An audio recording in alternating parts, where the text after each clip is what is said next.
দেখি জঙ্গলে কেন আসছো? আমার হাতের মধ্যে রাসূল ছিল, কোদাল ছিল গর্ত করার জন্য। আমি মেয়েকে বললাম কোন কিছু বলবো না, চুপচাপ দাঁড়ায় থাকো। মেয়েটা আল্লাহ বান্দা দাঁড়াইয়া রয়েছে বারবার নবী, আর আমি কোনটি কোরআন দিয়ে একটা গর্ত খনন করতে শুরু করলাম। গর্ত যখন খনন করি, কোদাল দিয়ে যখন মাটিতে খুঁড়তে কুবাইতে কুবাইতে আমার শরীর ঘামিয়ে গেছে।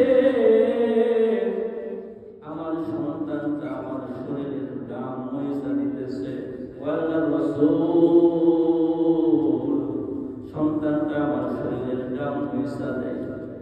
আবার যখন মাটির মধ্যে কূপ মারলাম, ধুলা বালু আমার দাড়িতে এসে লাগছে।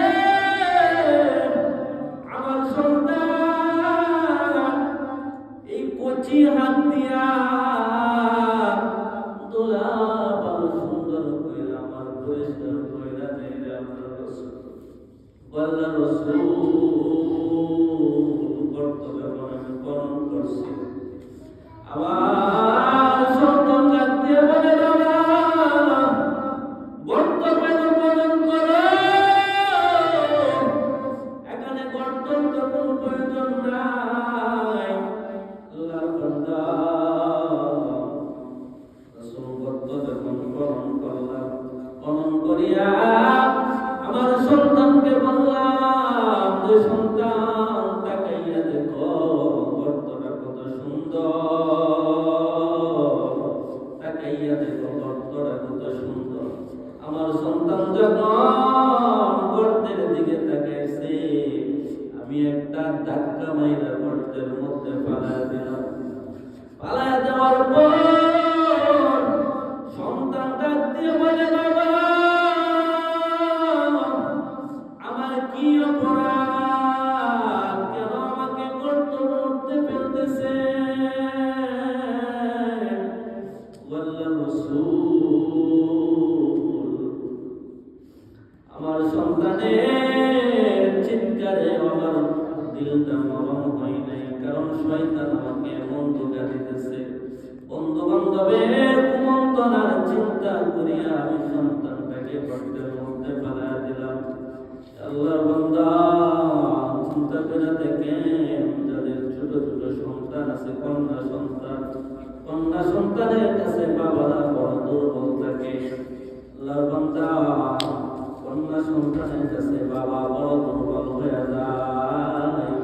গর্তের মধ্যে ফেলে দেওয়ার পর আল্লাহর রাসূল আমি থামি নাই। কিছুক্ষণ পর আমি হাতের মধ্যে একটা পাথর নিলাম। পাথর নিয়ে যখন আমি ফুটফুটে সুন্দর বাচ্চার গায়ের মধ্যে দিলাম,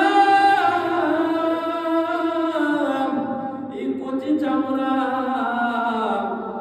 বাচ্চার শরীর থেকে রক্ত ছিটকায় আমার শরীরের মধ্যে পড়ছে। আল্লাহর রাসূল তারপরে আমার একটু মায়া লাগে নাই, আমি চাপা মাটি দিয়ে দিলাম। আল্লাহ নবী বলে, দাহিয়াতুল কলবি আর বলতে হবে না, আর বলতে হবে না। আল্লাহর নবী আল্লাহর বান্দা কাঁদতে কাঁদতে দাড়িগুলা ভিজতেছে। আল্লাহর নবী বলে, দাহিয়াতুল কলবি এমন ভাবে কি কেউ সন্তানকে হত্যা করতে পারে? এমন ভাবে কেউ কেউ সন্তানকে হত্যা করতে পারে? আর বলতে হবে না, আর বলতে হবে না। কালিমা পড়ে দিলাম। আল্লাহ তাআলা ইল্লা মান তাবা ওয়া আমানা ওয়া আমিলা সালিহান, বান্দা যখন মুসলমান হয়, মুসলমান হওয়ার সাথে সাথে তোমার বাচ্চা হত্যা